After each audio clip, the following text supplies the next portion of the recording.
Hello, everybody. It's SS the Showstopper, and I'm coming to you once more from the Devil Advocate channel. Today, I want to talk to you about something that's very serious, something that's very grave, something that should not be ignored, something that everybody, it's like a growing monster. Everybody is tapping into to see how they can control, how they can destroy, how they can defeat this growing beast. Government bodies have made billions of investment to tackle it. Private sector also, individuals also. It's almost from every angle. Someone is going into it to see how best they can control this beast.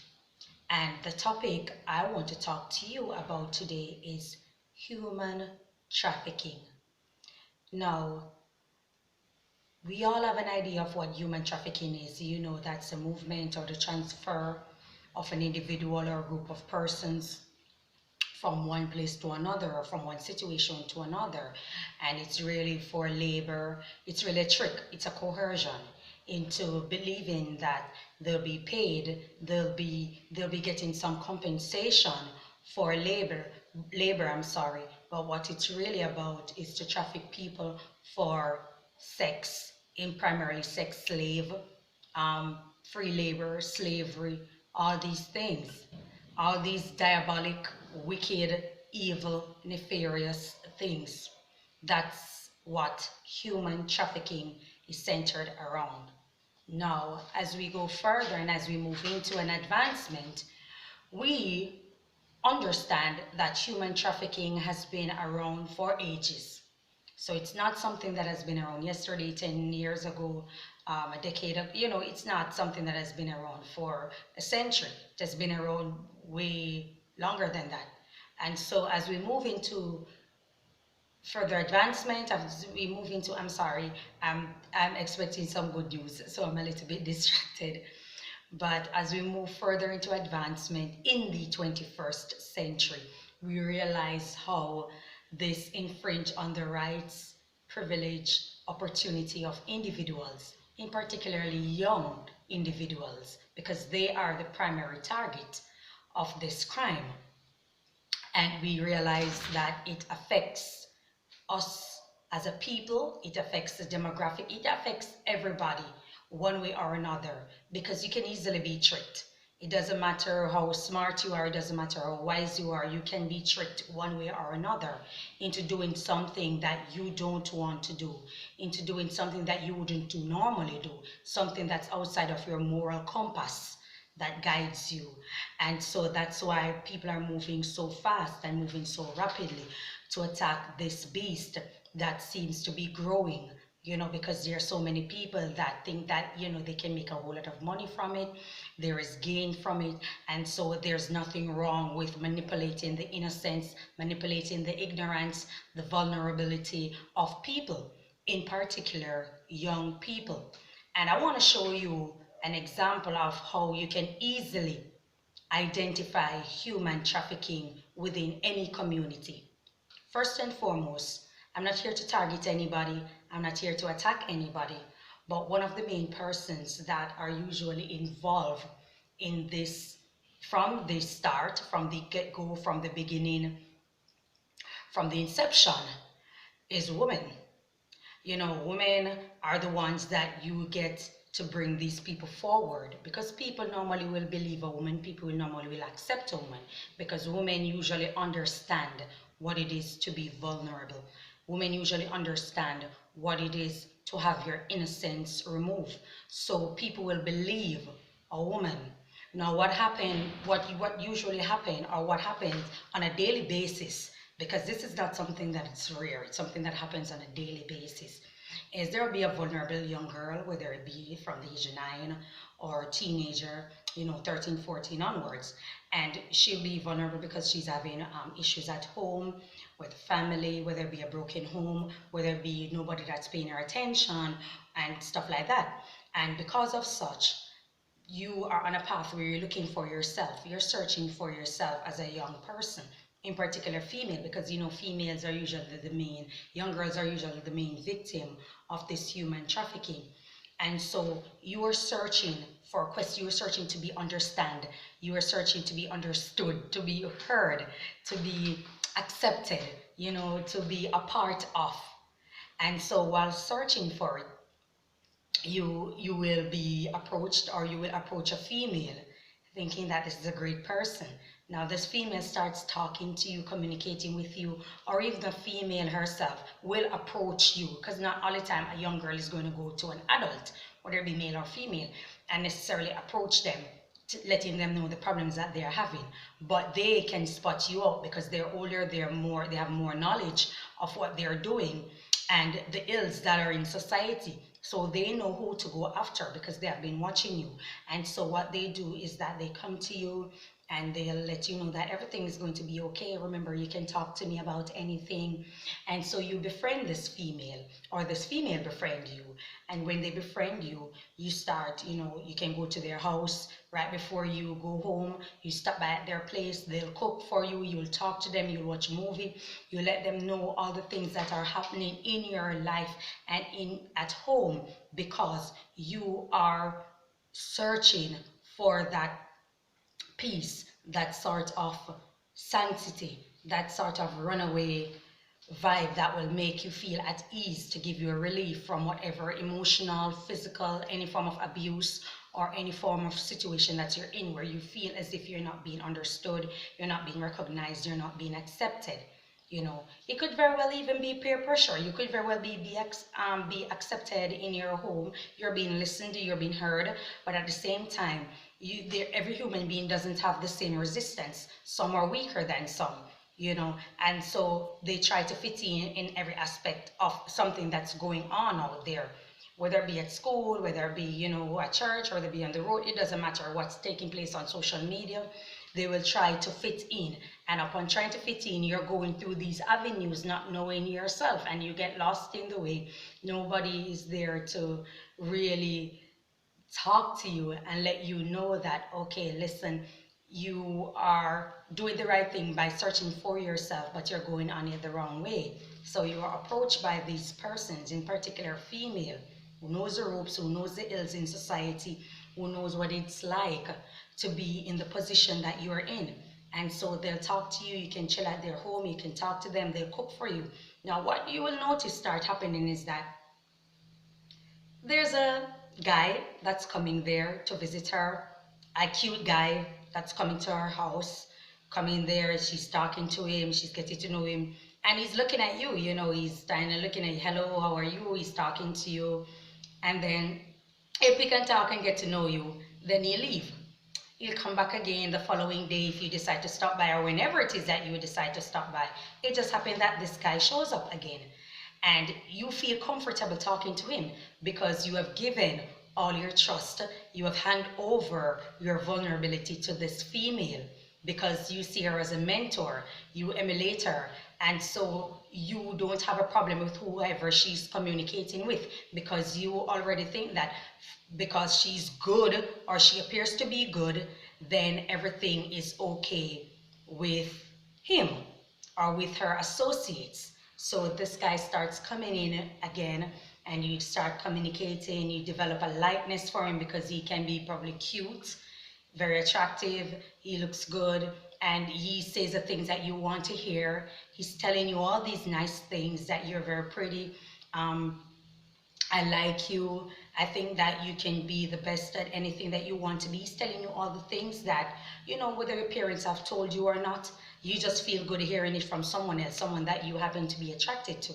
Because as as growing up as a teenager or a young girl coming up, your hormones starts coming into play. And we all know hormones are dangerous chemicals in the brain. It can trick you, it can make you believe, not necessarily trick, but it can put you in a position to do things out of the ordinary. So that's why it's very important to be guided and molded by a parent or guardian who is mature, who is respectful, who is guided by a moral compass, And so there lies this guy that keeps coming in and he's talking to you, and then you start kissing, one thing leads to another, you lose your virginity to that guy. Now, when you lose your virginity to that guy, a lot of them are not stupid. They won't just disappear immediately after taking your virginity. They will still come by. They will still communicate with you until they drift off. Time and time they just stop coming. They stop calling. They don't want to contact you anymore. Now you feel heartbroken. You feel um, downtrodden, you feel out of place, and you're still communicating with this female, you're still stopping by her place, you're still looking to her for emotional support, and she's letting you know that forget it, that's just men, that's how they are. I know that you lost your virginity, but there will be others. Trust me, you're pretty, you're beautiful. There will be so much other guys out there that will love you, that will care for you. You just have to play your game right and know how to trick them and know how to get money from them. That's the end game. You need to know how to get money from them, and I will teach you. So they start helping you to wear makeup, they start helping you to dress up, to know how to look attractive. Your parents don't know, because your parents thinking that you're in extra class, you're doing all these things, and you're coming home late, not knowing that you're actually stopping by at a female house. And even if you tell them that you're at it's a female friend that you met, she's a mentor, or she's a teacher, or she's a nurse, or she works at a local office, a government office, or she's in a position where you can trust her.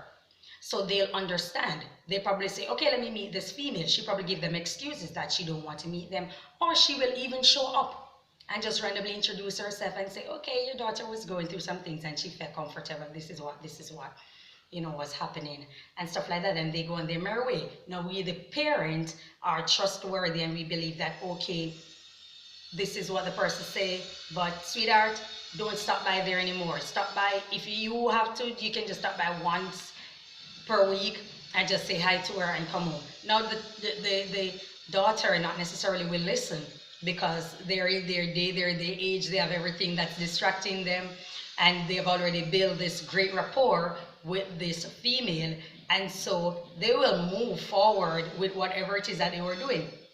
There comes another guy that comes at the house, starts talking to you, the same procedure, until you end up sleeping with 7 guys and not knowing that she was behind it all along.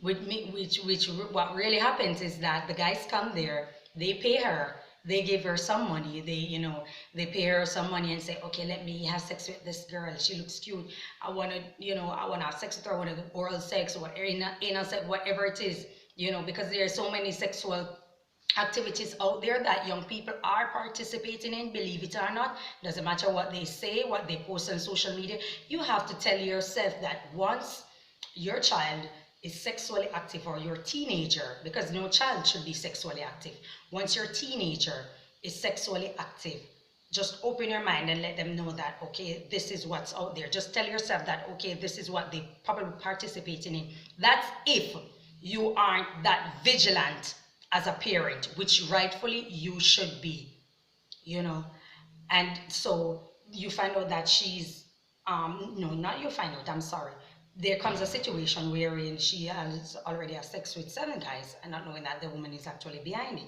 It's actually when you get older, then you really realize what this person was doing to you while you were young.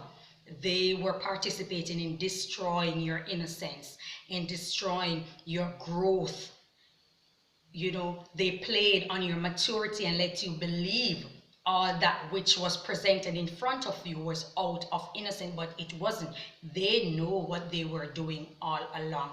And this is one example of human trafficking, which a lot of people don't know, because it's trickery, it's coercion, it's a hoax. You are led to believe that this is a mentor, this is someone that you can easily talk to, and you can be understood by them.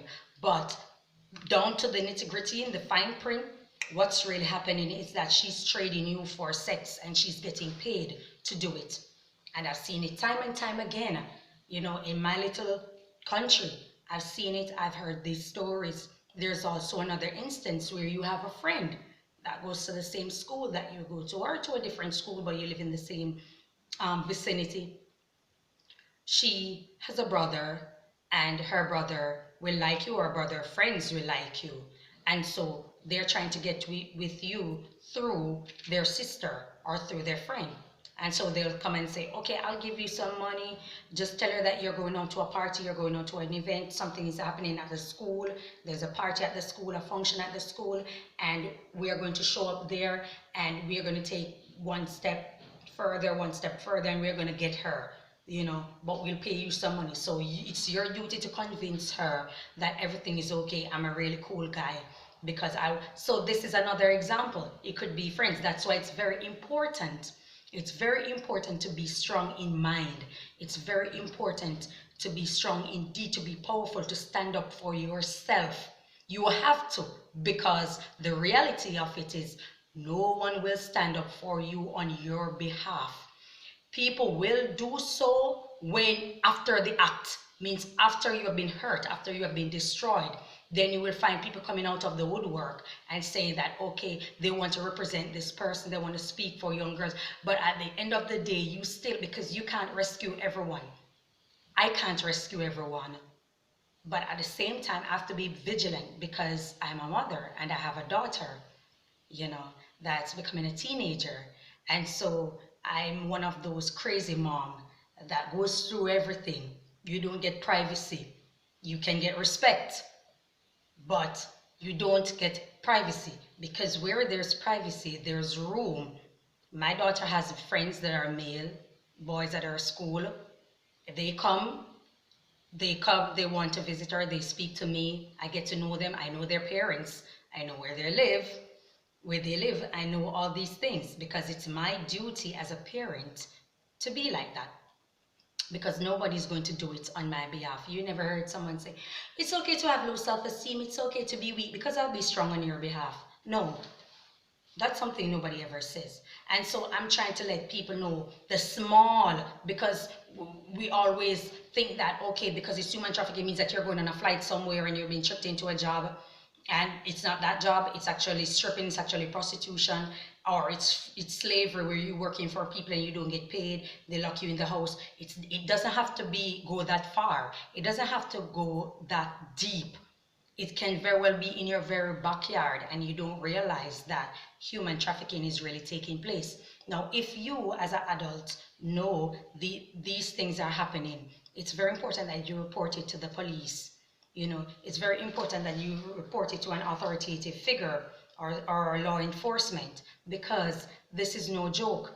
When you destroy the innocence of a female or of a young girl, you're setting the pace for her to destroy a lot of things, because she's going to move on in life not trusting anybody, not trusting any man, not trusting any woman.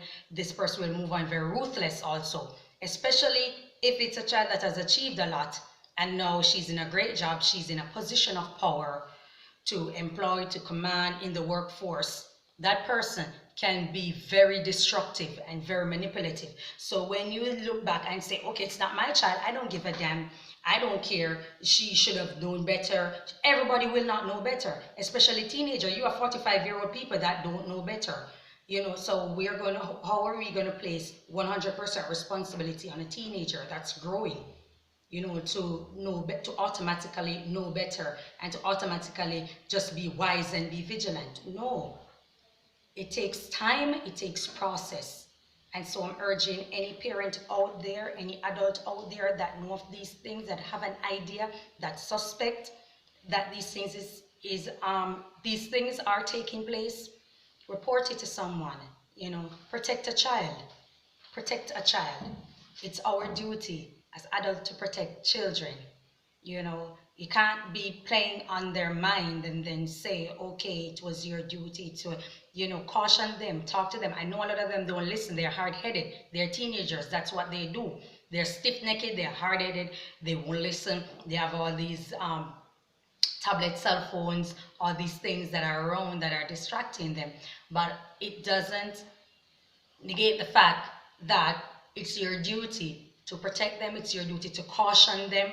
If you have to be very strict, if you have to revoke a lot of privilege, then that's what you need to do, because you can't have these type of people growing up being manipulated, being destroyed, and they're growing up what do you think they're going to do? They're going to pass it on to others. A lot of these women that are also participating in this human trafficking were women that were hurt themselves, women that were destroyed themselves.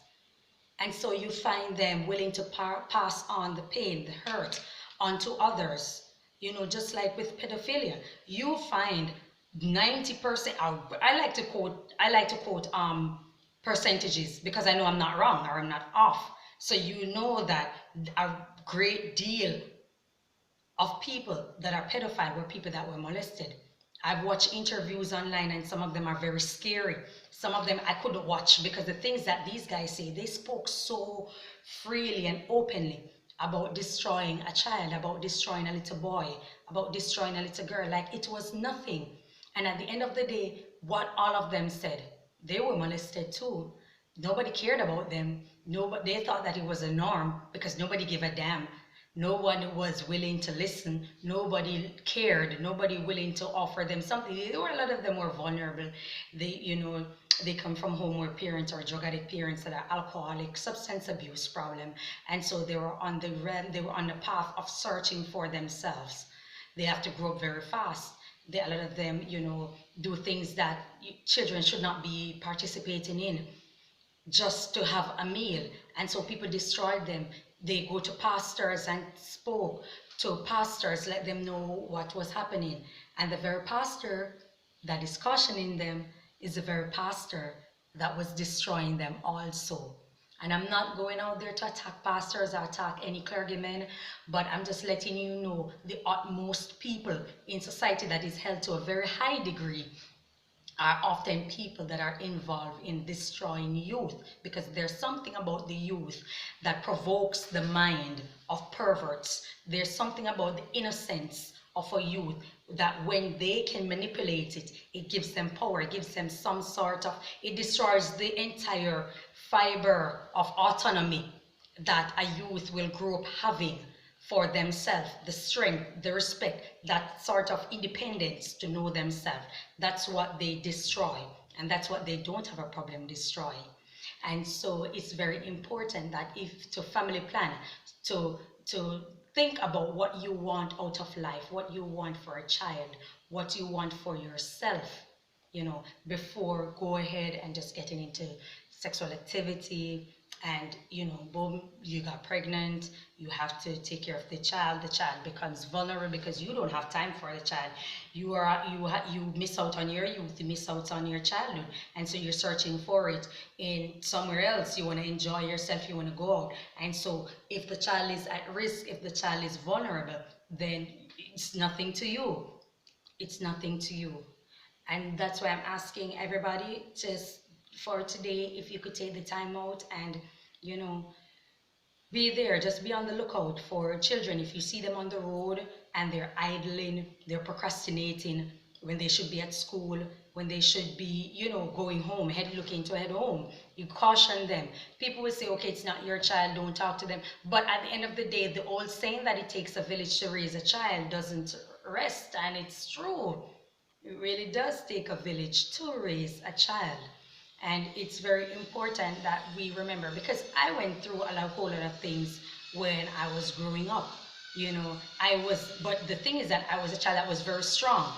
I was very strong in mind. So people would say, okay, your little daughter, she's very feisty, she's very rude, but at the same time, there's nothing that you could do to me or say to me that I would not go back and say. I would tell my mother, even if I was rude, it's not right to be rude to an adult, but it's very good that you're an assertive child. So if an adult says something rude to you, you can let them know, you know, you have said something very disrespectful. I don't like it. I'm going to tell my mommy, or I'm going to tell my father. You know, I was that type of child. Once an adult says something to me and it doesn't sit well with me, I put them together and I went and I told my parents that this is what John said to me, this is what Tom said to me, and so this is what I said. And my parents were cool. They go back and they will tackle the situation with the person, or they will say, okay, very good, that's what you did, very good. Now he knows to avoid you because you are not a weak child. And so I was like that. I met guys that were cute just the same, but I was more focused on my book because I know how important having an education was.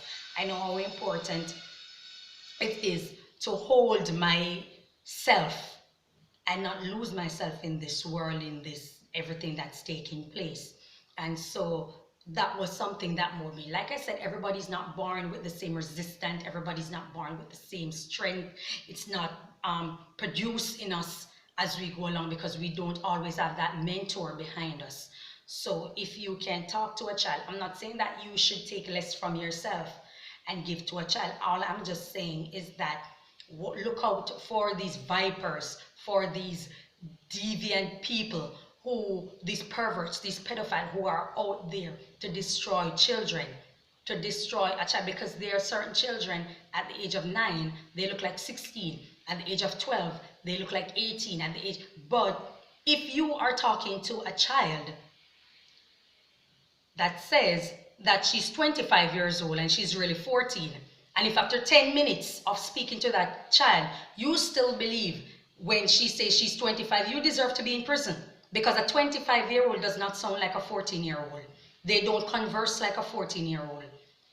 You know, a 14-year-old does not have discourse like that of a 25-year-old or 20-year-old or even an 18-year-old. They will know a lot of things according to their books, but they will not function and behave like an 18 or 19-year-old. So if a 14 or 13-year-old, a 12-year-old tell you that she's 18 years old based on how she looked, and after talking to them after 10 minutes, you still believe that's an 18 or 19-year-old, you should be in prison, because you will believe that a 9-year-old is also 18. You will believe, you will convince yourself that a 9-year-old is also 18 just to feel good about what you're doing. And then you walk around and say that she lied about her age, she lied about this, she lied about that. No, I'm not talking to a 17-year-old guy, or I'm not talking to a 15-year-old boy. I'm talking to a grown-ass adult that knows right from wrong, that knows their place, that knows who they are, because they say the brain doesn't stop developing until you're what, 25? That's the age that it stops. So you know, as a 26, 27-year-old man, you're supposed to know what a 14-year-old sounds like, what they do, what a 13-year-old. And if you don't, it's your duty to find out.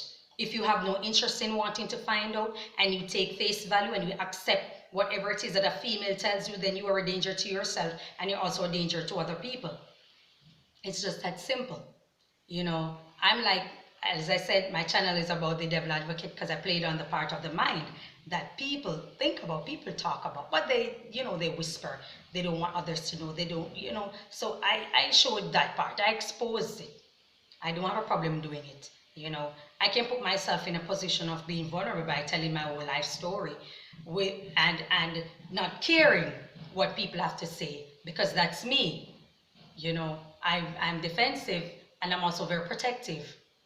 You know, when people see me, I always say that when I'm approached by someone, whether it be a guy or girl, you know, within 5 minutes, I'm usually a turn off to a lot of guys, because they take me based on how I look and thinking that, okay, yeah, this is it. She's, you know, somebody that I can trick, someone that I can easily sway, someone that I can easily pursue, someone that's easy, you know. But when you get to know me and see that, listen, okay, I'm going to drop knowledge on you and I'm going to educate you about something that you think you're going to get away with, but you are not. Then they get turned off, then they go the other way, then they can't bother, you know, I'm to this, I'm to that. It's all good. But at the end of the day, I'm protecting myself and I'm protecting my child, because my child comes first. So if you have a child or children, make sure that they come first in your life. Mothers, fathers, who think that, okay, when I leave the child with the, or the children with the mother, the child is automatically, they're automatically safe. You need to be a vigilante in your child's life. Don't just be living for yourself, because I can guarantee you, go to the moon and back, it's going to come back to you one way or the other. That responsibility that you abscond, that which you avoided because you didn't want to be a part of, you did for whatever reasons, whether it be when the mother is strange, you don't want to have a relationship with the mother, and so you don't want to have a relationship with the child or the children either, that will come back to you. It's going to come back one way or the other. So I'm just asking you all to just look out for a child, and, you know, take care of yourself, be a mentor, be a motivator. You know, don't just come on the internet every day to post about a photo that you saw. Don't just come on the internet every day to attack people because they say something that you don't like, to attack a caption. Don't just come on the internet to cyberbully, to troll. You can come on the internet and drop these things. You know, if more people come out and say the things that I'm saying or saying it even better, you know, it'll make life a little bit more comforting for young people because they'll be more smarter. They've learned to understand themselves more, and they will take every single person into consideration that they encounter with. That I don't know you, I don't know what you're about, I don't know if you are going to bring harm to me, so let me be on my p's and q's, let me be very careful, let me not take my foot off being caution. You know, like, comment, share, subscribe, and I'll see you once more again on the Devil Advocate channel. I'm SS. Enjoy your day.